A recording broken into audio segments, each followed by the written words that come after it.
हीरा मंडी से बड़ा कोई टर्म नहीं है इस देश के अंदर, इस दुनिया के अंदर। और हमारे साथ में बैठे हैं द ओरिजिनेटर, नो लेस।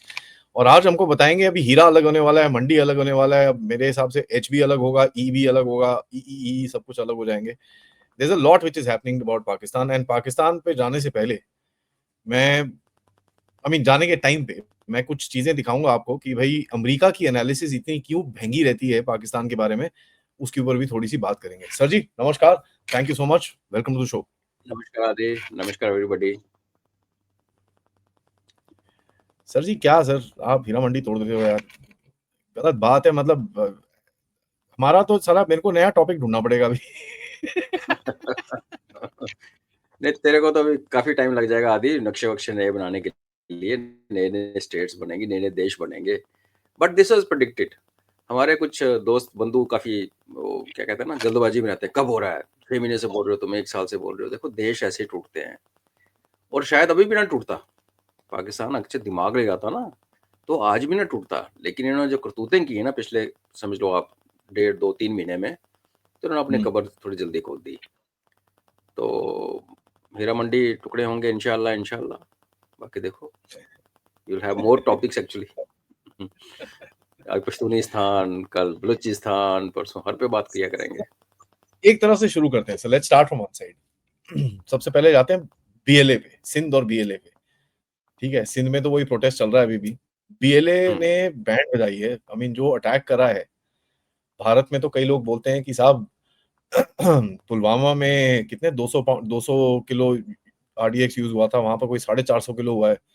तो पूरा पूरा रिवेंज लिया गया है उसका। अब मैं उसको बोलना नहीं चाहता वो चीजें, but having said that the number is interesting.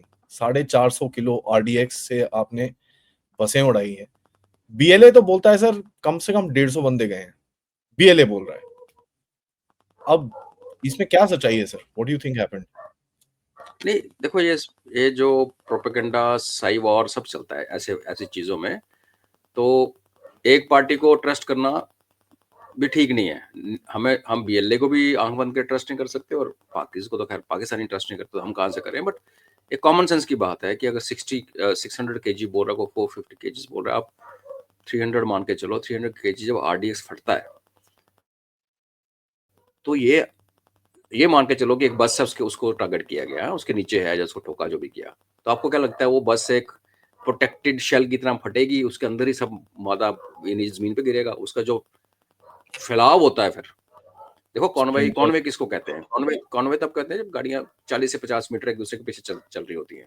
जब इतना बड़ा धमाका एक सिंगल गाड़ी के नीचे भी हो जाए, तो पहले तो गाड़ी वो एयरबॉर्न हो जाती है, वो थोड़ी देर के एरोप्लेन बन जाती है ऊपर। फिर उसके परखच्चे जिसको कहते उठते हैं। जब परखच्चे उड़ रहे होते हैं, तो उसका जो मलबा है और जो उसके जो स्प्लिंटर्स और उसकी मेटल और उसकी जो ह्यूमन बॉडी पार्ट्स पेड़ों पर टंगे हुए नजर आते हैं यार।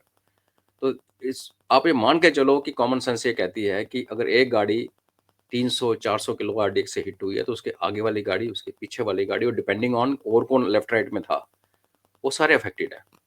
तो अगर आप, कोई कहता है कि 48-70 के बीच में, मेरे को लगता है 50-60-70 लोग इसमें ठुक गए हैं। पर आज शाम को ये बात हो रही थी, तो मैं कह रहा था यार, पिछले 1 साल में 1500 से 2.5 लाख के बीच में क्लेम आ रहे हैं कि इतने मरे हैं फौजी पाकिस्तान के 1 साल में। तो 1 साल में तो पुलवामा की बात क्या करनी है, उसमें तो 65, 71, कारगिल सारा बराबर हो गया। बट बियॉन्ड नंबर्स, लाइक आपने सही कहा, numbers is only one way, I mean it's one way of looking at thing. Number से मतलब आप इम्पैक्ट देखिए। आपने यहाँ पे तुर्बत जो जगह है, वहाँ पे एक डिवीजन, उसको सिविल डिफेंस के नाम से सम सिविल फोर्स बोला जाता है। बेसिकली 10 बटालियन है इन्फेंट्री की, जो क्वेटा कोर के नीचे काम करती हैं। और तुर्बत ये है कि तुर्बत अगर आपने काबू कर लिया जिस भी पार्टी ने, तो समझ लो सदर्न बलोचिस्तान उस पार्टी के हाथ में चला गया। और सदर्न बलोचिस्तान में सबसे बड़ी ट्रॉफी है ग्वादर। और जब सीपैक बना, और यहाँ पे पाकिस्तानी एयरफोर्स का, नेवल एयरफोर्स का सबसे बड़ा बेस है, और उसमें चाइनीज ड्रोन भी हैं। तो इन्होंने जब सीपैक बनाना शुरू किया, तो इसने तुर्बत को सबसे पहले कनेक्ट किया था ग्वादर के साथ। वो 180-190 किलोमीटर सड़क बनी हुई है, 4 लेन वटेवर। लेकिन हालात इतने बिगड़ गए कि तुर्बत के ऊपर जो सिंध की, जो हाईवे सिंध के अंदर आ रहा है पंजाब से निकल के, उससे कनेक्ट ही नहीं हो पाया। तो सीपैक तो यहीं पे गुड नाइट हो गया। सिंध में प्रोटेस्ट चल रहा है, नो डाउट्स। आज नवाज शरीफ का अपना वहाँ का जो एमएनए था, जो एमपी इक्विवेलेंट था, वो ही गाली निकाल रहा था और कहता था हमारे कॉन्स्टिट्यूशन में एक लाइन लिखी हुई है कि एक प्रोविंस दूसरे प्रोविंस का पानी चूज नहीं कर सकता। मेरे को ये समझ नहीं आई कि व्हाट डज ही मीन, कि अगर सिंध इंडस चल रहा है तो वो कह रहा है कि basically what is trying to say कि जो पानी अलॉटेड है तो वो पानी जो है दूसरा नहीं यूज कर सकता। तो पंजाब जो चोलिस्तान डेजर्ट में लगाना चाहता है, वो जो हमने इसके बारे में बात की है, तो हम नहीं होने देंगे। तो सिंधिज, लाइक मैंने कहा, सिंधिज के जो प्रोटेस्ट अगर आप पिछले 5-6 महीने में स्टडी करिए, इंक्लूडिंग वो जो डॉक्टर मारा था इन्होंने, जिसकी बॉडी वो निकाल के, हिंदू ड्राइवर निकाल के लाया था, तो अगर आप देखेंगे कि बाकी पाकिस्तान के अनलाइक बाकी पाकिस्तान, सिंध में जो प्रोटेस्ट होते हैं थोड़े सिविलाइज्ड किस्म के प्रोटेस्ट होते हैं। मे भी पढ़े लिखे लोग ज़्यादा हैं, मे भी उनको हमारा जो उनके पूर्वजों का क्लोजनेस हमसे ज़्यादा है, तो वो वहाँ चलता रहेगा। बट अगर कराची को, अगर आप सिंध का, और पाकिस्तान का तो कैपिटल है ही है वो, फाइनेंशियल कैपिटल, अगर सिंध का अगर आप नर्व सेंटर मानते हो, तो वहाँ पे बलोच और पश्तून्स वैसे रूल करते हैं। तो ये पूरा इलाका, जिसमें आप सिंध भी गिन लो, सदर्न पंजाब भी इसलिए गिन लो कि अभी डेरा इस्माइल खान में टीटीपी वाले आ चुके हैं शरेआम, वो घूम रहे हैं। तो गाजी खान में और इस्माइल खान में, दोनों में आ गए हैं सर। घूम रहे हैं वो, तो आप वहां घूम गए तो फिर आप पंजाब, तो देखो आपने इसको गाजी खान को जबरदस्ती पंजाब में मिला रखा है। जी है, ये भी बलूचिस्तान का इलाका। अलग इसी कहानी भी हम डिस्कस कर चुके, एक बाप था 3 बेटे थे। तो बलूचिस्तान में ओनली इशू जो मेरे को लगता है जो कल को क्रॉप अप होगा, वो ये है कि बलूच की जो अपनी संख्या है, 4% पॉपुलेशन ऑफ पाकिस्तान, और एरिया 40% ऑफ पाकिस्तान है, तो वो उसको कंट्रोल नहीं कर पाएंगे। एक वैसे नंबर कम है, दूसरा बलूचिस्तान में पश्तून्स बहुत ज्यादा हैं। अब पश्तून जो हैं वो बलूचिस्तान के ऊपर हक मानते हैं, और यही एक कारण था कि काफी देर तक बीएलए अपने कंपार्टमेंट में लड़ रहा था आइसोलेशन में, और टीटीपी वाले अलग लगे हुए थे। उसका रीजन ये भी था कि टीटीपी ने जब शुरू किया था अपना तामझाम, तो उन्होंने यही कहा था कि हम खिलाफत, उनको भी कैलिफेट चाहिए था, उनको भी आईएस का इंजेक्शन लगा हुआ था। लेकिन फिर विद टाइम उनको जब तालिबान ने समझाया बिठाया कि भैया अपने अपने देश में रहो, इतना ही बहुत है, वी लेट्स नॉट गो, इतना ही काटो जितना च्यू कर सको, तो वो उन्होंने अपना वो मोडस, क्या बोलते हैं उसको, जो एम था उसको रीडिफाइन किया और कहा कि हम पाकिस्तान के अंदर शरीयत लगाना चाहते हैं, दैट्स इट। उन्होंने वो जो बियॉन्ड बॉर्डर्स वाला जो कैलिफेट है उसका खाप छोड़ दिया।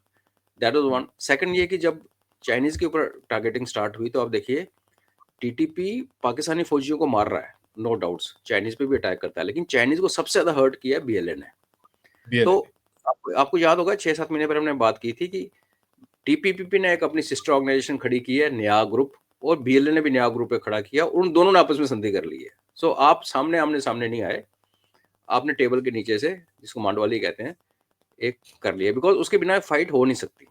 सी, ये फाइट हो नहीं पाएगी, बिकॉज तालिबान उठ के अफगानिस्तान जाता है जब भी इधर प्रेशर पड़ता है। टीटीपी वाले पहले अफगान तालिबान यहाँ आते थे, अब वहां जाते हैं, बलोच भी नहीं जाते हैं। पर बलोच के साथ एक पंगा और है, उसके ऊपर ईरान अपना हक जमाता है। सो आई थिंक बलोचों को अफगानियों के साथ मिलके, पश्तून के साथ मिलके ही कुछ काउंटर करना पड़ेगा, ईरान को भी और पाकिस्तान को भी, क्योंकि अकेले बलोचों की, उनके नंबर, जैसे इसराइल के लिए उसकी जियोग्राफी छोटी है ना, बलोचों के लिए नंबर कम है। पर एक बात हमको ये भी समझनी चाहिए, और एक बात हमें समझनी चाहिए कि जब लड़ने की बात आती है ना, तो पश्तून या अफगान तो फेमस हैं कि उन्होंने अमेरिका को भगा दिया, रशिया को तोड़ दिया, उससे पहले ब्रिटिशर्स को पीटा। उतने ही तगड़े लड़ाके बलोच हैं, Baloch are no less. Baloch only ये हुआ था कि जब इनको बलोचों के साथ नरसंहार इतना ज्यादा हुआ है, उसके बाद इनको खरीदा गया, पश्तूनों को भी खरीदा गया, इनको भी खरीदा गया। पश्तूनों के सिर्फ ये था कि उनके बड़े भाई ड्यूरन लाइन के उधर बैठे हुए थे, तो जिन्होंने पश्तूनों के बिकने के बावजूद भी एक अपना स्ट्रेंथ बना के रखी। इनके जो मेन पॉलिटिशियन जब बिक गए, जो पिछला जो ऑफसेटिंग प्राइम मिनिस्टर था इलेक्शंस के टाइम पे, वो बलोच था, तो वो जो इस्टेब्लिशमेंट ने खरीद लिए इनके बड़े बड़े लीडर, और जो तगड़े थे भुक्ति वगैरह उनको मार दिया। तो इनके पास ना वो बैकअप नहीं है कि हम बॉर्डर को क्रॉस करेंगे तो वहां एक और हमारी बिरादरी खड़ी है, इतनी नहीं है। तो इसलिए आई थिंक ये जो उनका समझौता हुआ है, जिसके बारे में 6-7 महीने पहले इंडिकेशन आ गया था, और अभी कंफर्म है कि दोनों भी मिलकर लड़ रहे हैं, सिंक में लड़ रहे हैं। आई थिंक ये जो एक डेवलपमेंट है ना, जो शायद नजर नहीं आ रही लोगों को, ये है जो पाकिस्तान का अल्टीमेट ब्रेकअप करने में जो last nail in the coffin जिसको कहते हैं, वो ये है।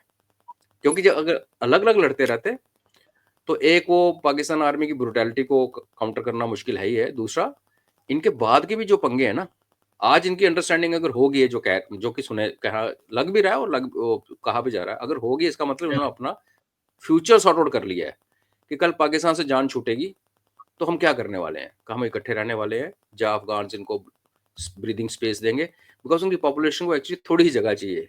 अगर उस बात पे आते हैं, एक इंडिपेंडेंट बलूचिस्तान तो बेसिकली क्वेटा के आसपास करने से, हालांकि क्वेटा में भी पश्तून भरे हुए हैं, तो it's not that easy. But ये जो डेवलपमेंट हुई है, टाई अप जो क्लियर निकल के आ रहा है, ये पाकिस्तान के कफन का लास्ट कील है, जिसको कहावतों में बोला जाता है। सो आपने बिल्कुल सही जगह से शुरू किया।